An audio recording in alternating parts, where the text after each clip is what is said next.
Anorexia, bulimia, compulsão, transtorno de imagem. Parece um negócio completamente inalcançável, né? Mas dentro da dança, isso tá mais próximo do que você imagina. E no vídeo de hoje, eu vou compartilhar a minha história referente a esses problemas alimentares. Roda aí a vinheta. E aí, meu povo bailarinístico, como vão vocês? Eu sou a Tamiris Reis, personal trainer de bailarinos, e sejam muito bem-vindos a mais um vídeo aqui no canal. Só que hoje o papo é um pouquinho mais sério. Não! Depois de muita terapia, muita autoanálise, depois de conversar com vários alunos meus e também a pedido de alguns de vocês, hoje eu resolvi contar como que foi e como está sendo o meu processo em relação a transtornos de imagem. E por que eu resolvi abrir isso para vocês? Porque eu sei que tem muita gente que pode estar com esse tipo de transtorno, mas não está conseguindo ver.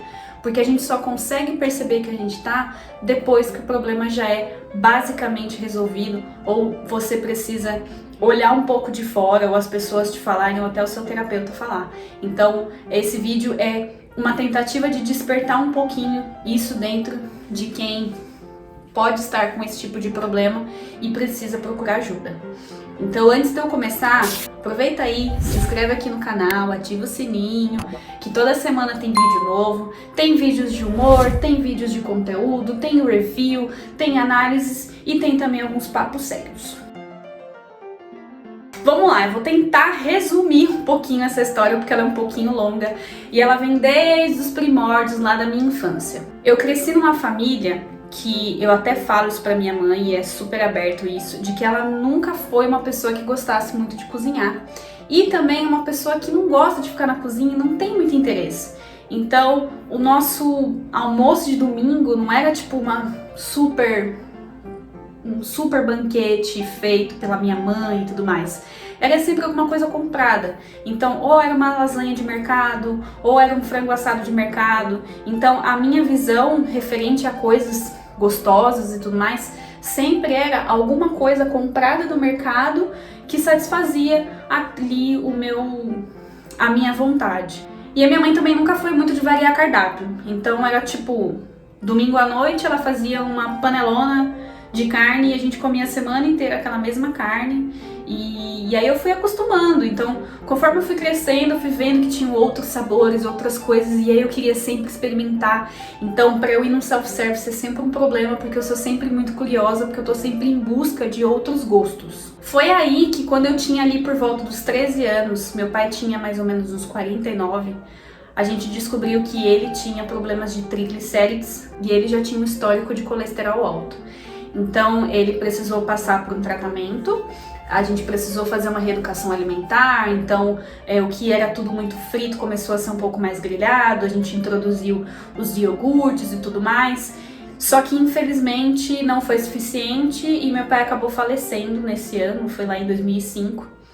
E eu tinha mais ou menos uns 13 anos e tudo mais, mas a partir dali eu comecei a ver a alimentação de uma outra forma, até porque eu comecei a emagrecer por consequência. Então eu tive uma infância muito gordinha, vou até deixar algumas fotos aqui.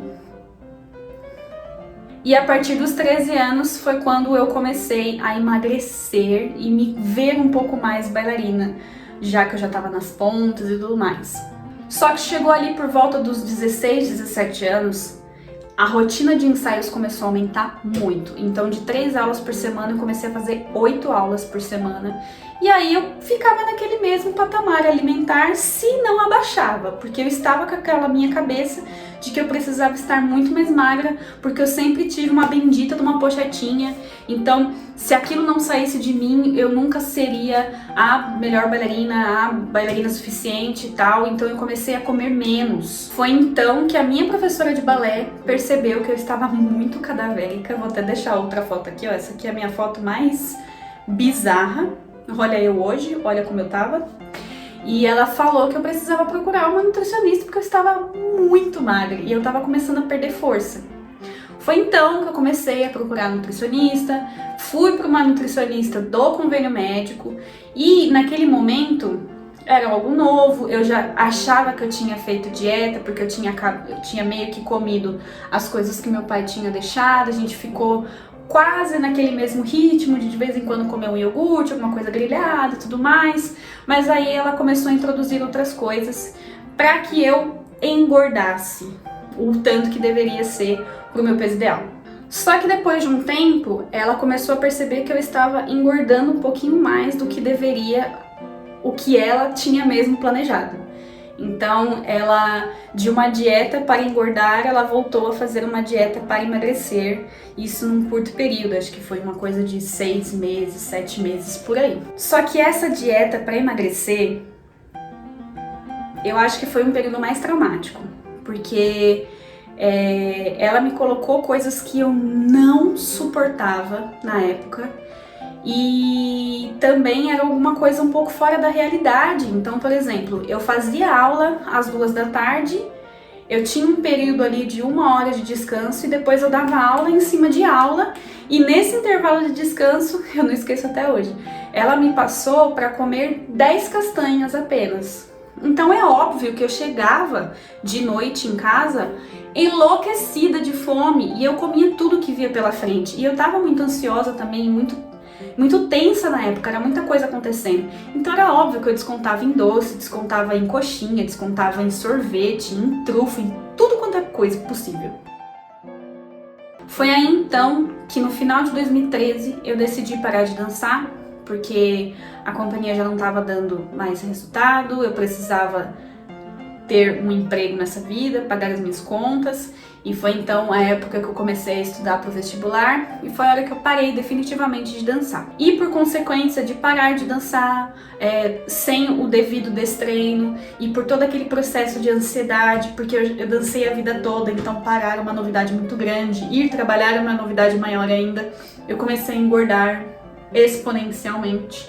Entrei na faculdade, falo que o período da faculdade foi o pior período emocional da minha vida, porque eu sofri muito, então eu ficava sempre lutando com a balança para tentar voltar, mas aí vinha ansiedade, vinha trabalho, eu não dormia direito e eu tinha que estudar, eu tinha que pagar conta, então foi um caos que só. E aí eu comecei a engordar mais ainda, então eu tinha na época que eu estava bem, em torno de 58 quilos. Foi então que eu comecei a passar para 63, 65.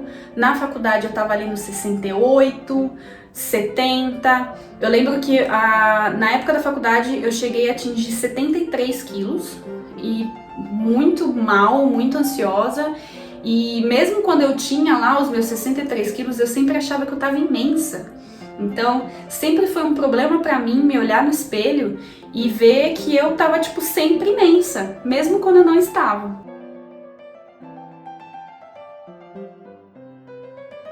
Foi então que eu voltei pra São Paulo, me formei, a gente voltou pra São Paulo, e aí eu decidi recomeçar. Falei, não, agora não tem mais empecilho, não tem mais faculdade, agora é arranjar um emprego, agora eu faço um processo de emagrecimento. E eu cheguei a emagrecer bem, eu lembro que eu cheguei a atingir 66 quilos, que era uma média boa, só que eu ainda assim eu falava, não, eu preciso voltar para os 60, se eu chegar nos 58 vai ser melhor ainda. Então eu nunca estava suficiente. Aí entrou a pandemia, né, todo mundo engordou por ficar muito tempo em casa. É óbvio que eu engordei muito mais, só que foi na pandemia que eu descobri que eu tinha essa distorção de imagem. Eu cheguei a passar em outros nutricionistas e a nutrição sempre foi um problema pra mim, pessoal, porque depois eu descobri que o problema não é a nutricionista, o problema não é a alimentação, o problema é como eu enxergava aquela alimentação, porque depois eu descobri que pelo período que eu precisei readaptar a alimentação em função do meu pai, ficou no meu nível inconsciente de que fazer dieta era uma coisa muito ruim. Porque fazer dieta é uma coisa que pode ser que dê certo, como pode ser que não. Porque ele acabou levando meu pai. Então, na minha cabeça, eu nunca consegui seguir uma dieta porque eu tinha essa limitação. E depois, com a primeira nutricionista, eu achava que dieta era sempre uma coisa que eu nunca ia comer o que eu ia gostar. Então ia sempre ser um processo muito sofrido. Então mesmo quando eu tinha pequenos ganhos, então um certo nível de emagrecimento, eu nunca estava suficiente porque aquilo não estava me fazendo bem. E é então que eu chego neste momento atual, agora, setembro de 2021. Hoje eu estou no meu maior peso possível. que eu não lembro de ter os quilos que eu tenho hoje. Eu estou mais ou menos com quase 80 quilos, mas é muito estranho, porque desde o começo da pandemia eu venho treinando o máximo que eu posso, dentro da minha rotina, dentro da minha ansiedade, dentro das minhas paranoias, mas eu sei que o meu corpo hoje é completamente diferente do que ele era quando eu tinha 52 quilos. Não só na questão do peso, mas em relação à eficiência dele. Então, quando eu tinha 52 quilos, eu não tinha a força que eu tenho hoje, eu não tinha a flexibilidade que eu tenho hoje. Por mais que tenha um certo nível de gordura, ainda assim eu percebo que eu tenho mais mobilidade, mais lubrificação nos passos. E o meu desempenho não foi afetado em função das quilagens. Então, se você me colocar para fazer uma sequência de diagonal, eu vou fazer a sequência de diagonal. Posso morrer um pouquinho no final, porque queira ou não, ele acaba pesando, mas isso não mudou a minha impulsão, não mudou a minha força, atrapalha um pouco, mas eu consigo fazer as aulas. E isso é um problema para mim ainda, porque eu me olho no espelho como bailarina, eu me sinto horrível, porque eu olho e no meu inconsciente eu penso, eu já fui muito melhor do que isso. Só que eu era muito melhor visualmente, não internamente. Meu metabolismo hoje é muito mais saudável. Só que é tão impresso isso na cabeça dos bailarinos de que a gente precisa ser magro que a gente não consegue reconhecer as nossas vitórias. Enquanto que eu, como mulher, eu me olho vestida com roupa normal e eu me sinto bem. Porque hoje, eu não sei se vocês conhecem essa nomenclatura, mas existem as pessoas plus size, existem as pessoas magras e existem as pessoas mid size, que são aquelas pessoas que transitam entre o P e o G. Hoje, escolhendo roupas que se encaixam bem com o meu corpo, eu consigo ficar tão bem quanto uma pessoa extremamente magra. Então não é a roupa em si, é o modo como eu enxergo o meu corpo e como eu lido com o meu metabolismo, com a minha saúde. Só que dentro da dança isso é completamente difuso. Então, eu sei que ainda tem um nível de transtorno de imagem, né? Como eu falei, se eu me olho com roupa normal eu me sinto bem, se eu me olho com roupa de balé eu me sinto muito mal. Mas é um processo. Então, se hoje você se vê no espelho e você não gosta do que você vê, procura ajuda. Porque se as pessoas ao seu redor, e principalmente as pessoas que você ama, estão dizendo que você tá bem, você deve estar bem sim. Isso é coisa da sua cabeça. Fica aqui o meu recado, fica aqui a minha experiência de vida, hoje com quase 30 anos, para que seja uma pitadinha de consciência para que o mundo da dança não alimente mais esses distúrbios.